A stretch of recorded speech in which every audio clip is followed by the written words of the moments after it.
2026 சட்டமன்ற தேர்தலுக்காக தளபதி விஜய் அவர்கள் ஒரு கூட்டணி பிளான் போட்டா இப்போ வேற ஒரு விஷயம் நடந்து கொண்டே இருக்கு. முக்கியமாக அதிமுக தமிழக வெற்றி கழகம் கூட்டணி 2026 இருக்கும். 2026 தளபதி அவர்கள் துணை முதலமைச்சராக ஆவாங்க அப்படிங்கிற எதிர்பார்ப்பு தான் இருந்தது. அது எல்லாத்துக்குமே முற்றுப்புள்ளி வைக்கிற விதமாக தான் அதிமுகவோட நடவடிக்கை இருக்கு. இதுக்கப்புறமா சீமான் கிட்ட கூட்டணிக்கான பேச்சுவார்த்தையில் பிரசாந்த் கிஷோரும் ஆதவ் அர்ஜுன் அவர்களும் இருக்காங்க அப்படிங்கிற செய்திகள் நாம் தமிழர் கட்சி நிர்வாகிகளுக்கிட்ட இருந்து சில தகவல்கள் வெளியாகி இருக்கு. ஸோ இதை பத்தி ரொம்ப டீட்டெயிலாக தான் பேச போகிறோம். அதாவது 2026 சட்டமன்ற தேர்தலில் அதிமுக தமிழக வெற்றி கழகம் கூட்டணி இருக்கும் அப்படிங்கிற ஒரு தாக்கு அதிகமாகவே இருந்தது. தளபதி விஜய் அவர்கள் 60க்கும் மேற்பட்ட சீட் அதிமுக கிட்ட கேட்டிருக்காங்க. அது மட்டும் இல்லாமல் 5 மினிஸ்டர்ஸ் கேட்டிருக்காங்க. துணை முதலமைச்சர் பதவி கேட்டிருக்காங்க அப்படிங்கிற செய்திகள் பரவியது. ஆனால் இப்போ அதிமுகவோட நடவடிக்கைகள் தமிழக வெற்றி கழகத்தோட கூட்டணி வைக்கிற மாதிரி கிடையாது அப்படின்னு நான் சொல்ல வேண்டும். ஏன்னா தமிழக வெற்றி கழகத்தோட அதிமுக கூட்டணி வைக்க வேண்டும் என்றால் எந்த கட்சி கூட வேணா கூட்டணி வைக்கலாம். ஆனால் பிஜேபி கூட கூட்டணி வைக்கக்கூடாது. ஸோ அதிமுகவும் இதில் தெளிவாக இருந்தது. 2026 நாங்கள் பிஜேபியோட கூட்டணி வைக்க மாட்டோம் அப்படிங்கிற ஒரு விஷயத்தை தெளிவாக சொல்லியிருந்தாங்க. ஆனால் சமீப காலமாக எடப்பாடி பழனிசாமி அவர்களோட நடவடிக்கை அந்த மாதிரி கிடையாது. ஸோ இத்தனை நாளாக எடப்பாடி பழனிசாமி அவர்கள் நாங்கள் பிஜேபியோட கூட்டணி கிடையவே கிடையாது அப்படிங்கிற ஒரு விஷயத்தில் ரொம்ப தெளிவாக இருந்தாங்க. எந்த இடத்துல கொஸ்டின் கேட்டாலும் இதை தெளிவாக சொன்னாங்க. ஆனால் சமீப காலமாக அவங்களோட ப்ரெஸ் மீட்டில் என்ன சொல்லியிருக்காங்கன்னா 2026 சட்டமன்ற தேர்தலில் திமுகவை தோற்கடிக்க வேண்டும், திமுகவை வீட்டுக்கு அனுப்ப வேண்டும், அதுக்கு எந்த கட்சியோட கூட்டணி வேணாலும் வைப்போம் அப்படிங்கிற ஒரு விஷயத்தை சொல்லியிருக்காங்க. அது மட்டும் இல்லாமல் பிஜேபியை பற்றி எந்தவித தவறான விஷயத்தையும் அதிமுக எடப்பாடி பழனிசாமி அவர்கள் பேசாமல் இருக்காங்க. அதனால 2026 சட்டமன்ற தேர்தலில் மீண்டுமே பிஜேபி அதிமுக கூட்டணி அமைவதற்கான வாய்ப்புகள் இப்போ அதிகரித்து விட்டது. பாசிட்டிவ் சைன் எடப்பாடி பழனிசாமி அவர்கள் கொடுத்து கொண்டு வருகிறார்கள். ஸோ திமுக கூட்டணியும் பலமாக இருக்கு. இந்த சைடு பார்த்தா அதிமுக கூட்டணியும் பயங்கர பலமாகி கொண்டே இருக்கு. தேமுதிக அதிமுக பிஜேபி கூட்டணி அதுக்கப்புறம் பாமகவும் சேருவதற்கான வாய்ப்புகள் இருக்கு அப்படின்னு சொல்லப்படுகிறது. இப்போ இந்த சைடு தளபதி விஜயும் சீமானும் தனித்தனியாக நிற்கிறாங்க. ஸோ தளபதி விஜய் அவர்கள் அதிமுகவோட கூட்டணி வைப்பாங்க அப்படின்னு சொல்லி தளபதியை எதிர்பார்த்தாங்க. பிரசாந்த் கிஷோரும் ஆதவ் அர்ஜுனும் இதை தான் எதிர்பார்த்தாங்க. ஆனால் இது எல்லாத்தையுமே இந்த ஒரு பிளானை எல்லாத்தையுமே உடைக்கிற விதமாக தான் இந்த ஒரு விஷயம் நடந்திருக்கு.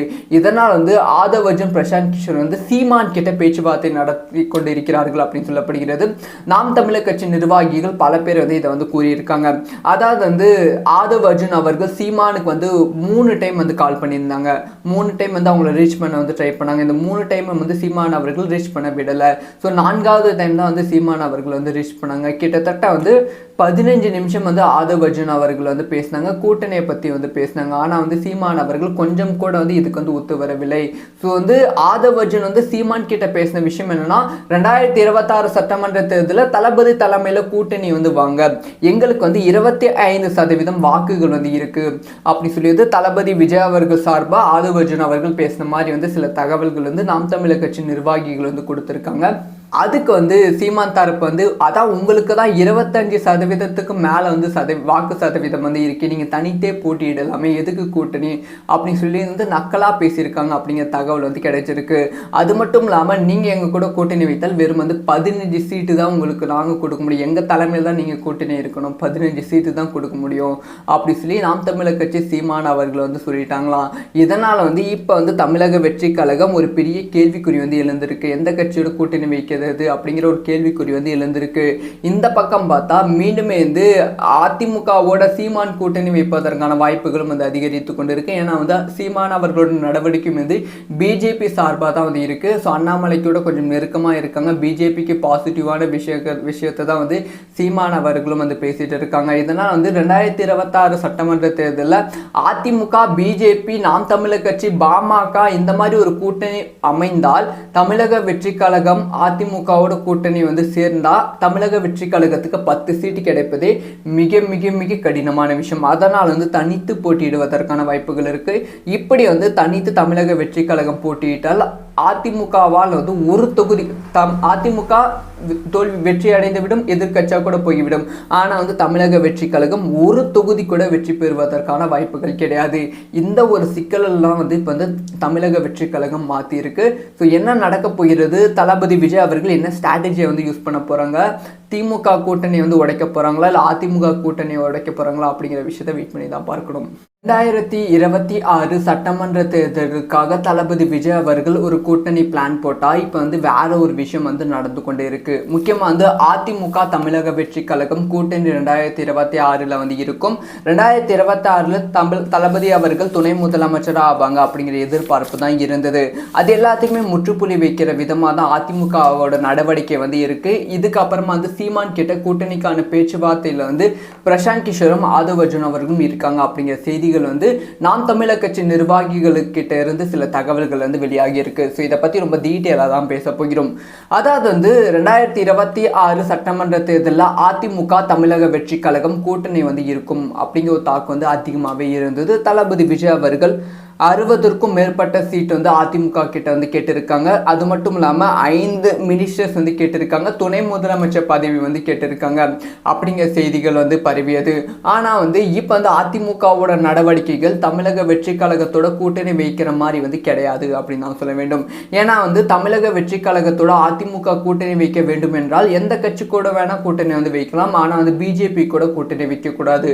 ஸோ அதிமுகவும் இதில் வந்து தெளிவாக இருந்தது. 2026 நாங்கள் பிஜேபியோட கூட்டணி வைக்க மாட்டோம் அப்படிங்கிற ஒரு விஷயத்தை வந்து தெளிவாக வந்து சொல்லியிருந்தாங்க. ஆனால் சமீப காலமாக எடப்பாடி பழனிசாமி அவர்களோட நடவடிக்கை அந்த மாதிரி கிடையாது. ஸோ வந்து இத்தனை நாளாக வந்து எடப்பாடி பழனிசாமி அவர்கள் நாங்கள் பிஜேபியோட கூட்டணி கிடையவே கிடையாது அப்படிங்கிற ஒரு விஷயத்தில் ரொம்ப தெளிவாக இருந்தாங்க. எந்த இடத்துல கொஸ்டின் கேட்டாலும் இதை வந்து தெளிவாக வந்து சொன்னாங்க. ஆனால் வந்து சமீப காலமாக அவங்களோட ப்ரெஸ் மீட்டில் வந்து என்ன சொல்லியிருக்காங்கன்னா 2026 சட்டமன்ற தேர்தலில் திமுகவை தோற்கடிக்க வேண்டும், திமுகவை வீட்டுக்கு வந்து அனுப்ப வேண்டும், அதுக்கு வந்து எந்த கட்சியோட கூட்டணி வேணாலும் வைப்போம் அப்படிங்கிற ஒரு விஷயத்தை வந்து சொல்லியிருக்காங்க. அது மட்டும் இல்லாமல் பிஜேபியை பற்றி வந்து எந்தவித தவறான விஷயத்தையும் வந்து அதிமுக எடப்பாடி பழனிசாமி அவர்கள் பேசாமல் வந்து இருக்காங்க.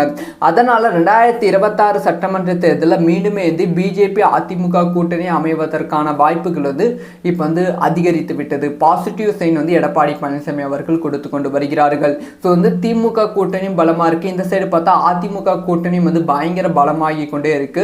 தேமுதிக அதிமுக பிஜேபி கூட்டணி அதுக்கும் பாமகவும் சேருவதற்கான வாய்ப்புகள் இருக்கு அப்படின்னு சொல்லப்படுகிறது. இப்போ வந்து இந்த சைடு வந்து தளபதி விஜயும் சீமானும் வந்து தனித்தனியாக வந்து நிற்கிறாங்க. ஸோ வந்து தளபதி விஜய் அவர்கள் அதிமுகவோட கூட்டணி வந்து வைப்பாங்க அப்படின்னு சொல்லி தளபதியை வந்து எதிர்பார்த்தாங்க. பிரசாந்த் கிஷோரும் ஆதவ் அர்ஜுனும் இதை தான் வந்து எதிர்பார்த்தாங்க. ஆனால் இது எல்லாத்தையுமே வந்து இந்த ஒரு பிளானை எல்லாத்தையுமே உடைக்கிற விதமாக தான் இந்த ஒரு விஷயம் வந்து நடந்திருக்கு. இதனால் வந்து ஆதவ் அர்ஜுன் பிரசாந்த் கிஷோர் வந்து சீமான் கிட்ட பேச்சுவார்த்தை நடத்தி கொண்டிருக்கிறார்கள் அப்படின்னு சொல்லப்படுகிறது. நாம் தமிழர் கட்சி நிர்வாகிகள் பல பேர் வந்து இதை வந்து கூறியிருக்காங்க. அதாவது வந்து ஆதவ் அர்ஜுன் அவர்கள் சீமானுக்கு வந்து 3 டைம் வந்து கால் பண்ணியிருந்தாங்க. 3 டைம் வந்து அவங்கள ரீச் பண்ண வந்து ட்ரை பண்ணாங்க. இந்த 3 டைம் வந்து சீமான் அவர்கள் ரீச் பண்ண விடலை. ஸோ 4வது டைம் தான் வந்து சீமான் அவர்கள் வந்து ரீச் பண்ணாங்க. கிட்டத்தட்ட வந்து 15 நிமிஷம் வந்து ஆதவ் அர்ஜுன் அவர்கள் வந்து பேசினாங்க, கூட்டணியை பற்றி வந்து பேசினாங்க. ஆனால் வந்து சீமான் அவர்கள் கொஞ்சம் கூட வந்து இதுக்கு வந்து ஒத்து வரவில்லை. ஸோ வந்து ஆதவ் அர்ஜுன் வந்து சீமான் கிட்ட பேசின விஷயம் என்னன்னா 2026 சட்டமன்ற தேர்தலில் தளபதி தலைமையில் கூட்டணி வந்து வாங்க, எங்களுக்கு வந்து 25% வாக்குகள் வந்து இருக்கு அப்படி சொல்லியது தளபதி விஜய் அவர்கள் சார்பாக ஆதவ் அர்ஜுன் அவர்கள் பேசின மாதிரி வந்து சில தகவல்கள் வந்து நாம் தமிழர் கட்சி நிர்வாகிகள் வந்து கொடுத்துருக்காங்க. அதுக்கு வந்து சீமான் தரப்பு வந்து அதான் உங்களுக்கு தான் 25% மேலே வந்து வாக்கு சதவீதம் வந்து இருக்கு, நீங்கள் தனித்தே போட்டியிடலாமே, எதுக்கு கூட்டணி அப்படின்னு சொல்லி வந்து நக்கலாக பேசியிருக்காங்க அப்படிங்கிற தகவல் வந்து கிடைச்சிருக்கு. அது மட்டும் இல்லாமல் நீங்கள் எங்கள் கூட கூட்டணி வைத்தால் வெறும் வந்து 15 சீட்டு தான் உங்களுக்கு நாங்கள் கொடுக்க முடியும், எங்கள் தலைமையில் தான் நீங்கள் கூட்டணி இருக்கணும், 15 சீட்டு தான் கொடுக்க முடியும் அப்படி சொல்லி நாம் தமிழர் கட்சி சீமான் அவர்கள் வந்து சொல்லிட்டாங்களாம். இதனால் வந்து இப்போ வந்து தமிழக வெற்றி கழகம் ஒரு பெரிய கேள்விக்குறி வந்து எழுந்திருக்கு. எந்த கட்சியோட கூட்டணி வைக்க அப்படிங்கிற ஒரு கேள்விக்குறி வந்து எழுந்திருக்கு. இந்த பக்கம் பார்த்தா மீண்டுமே வந்து அதிமுகவோட சீமான் கூட்டணி வைப்பதற்கான வாய்ப்புகளும் வந்து அதிகரித்து கொண்டிருக்கு. ஏன்னா வந்து சீமான் அவர்களோட நடவடிக்கையும் வந்து பிஜேபி சார்பாக தான் வந்து இருக்கு. ஸோ அண்ணாமலைக்கூட கொஞ்சம் நெருக்கமாக இருக்காங்க. பிஜேபிக்கு பாசிட்டிவான விஷயத்தை தான் வந்து சீமான் அவர்களும் வந்து பேசிட்டு இருக்காங்க. இதனால் வந்து 2026 சட்டமன்ற தேர்தலில் அதிமுக பிஜேபி நாம் தமிழர் கட்சி பாமக இந்த மாதிரி ஒரு கூட்டணி அமைந்தால் தமிழக வெற்றி கழகம் அதிமுக அதிமுகவோட கூட்டணி வந்து சேர்ந்தா தமிழக வெற்றி கழகத்துக்கு 10 சீட்டு கிடைப்பதே மிக மிக மிக கடினமான விஷயம். அதனால் வந்து தனித்து போட்டியிடுவதற்கான வாய்ப்புகள் இருக்கு. இப்படி வந்து தனித்து தமிழக வெற்றி கழகம் போட்டியிட்டால் அதிமுகவால் வந்து ஒரு தொகுதி அதிமுக தோல்வி வெற்றி அடைந்து விடும், எதிர்கட்சியாக கூட போய்விடும். ஆனால் வந்து தமிழக வெற்றி கழகம் ஒரு தொகுதி கூட வெற்றி பெறுவதற்கான வாய்ப்புகள் கிடையாது. இந்த ஒரு சிக்கலெல்லாம் வந்து இப்போ வந்து தமிழக வெற்றி கழகம் மாற்றிருக்கு. ஸோ என்ன நடக்க போகிறது, தளபதி விஜய் அவர்கள் என்ன ஸ்ட்ராட்டஜியை வந்து யூஸ் பண்ண போகிறாங்க, திமுக கூட்டணி வந்து உடைக்க போகிறாங்களா இல்லை அதிமுக கூட்டணியை உடைக்க போகிறாங்களா அப்படிங்கிற விஷயத்தை வெயிட் பண்ணி தான் பார்க்கணும்.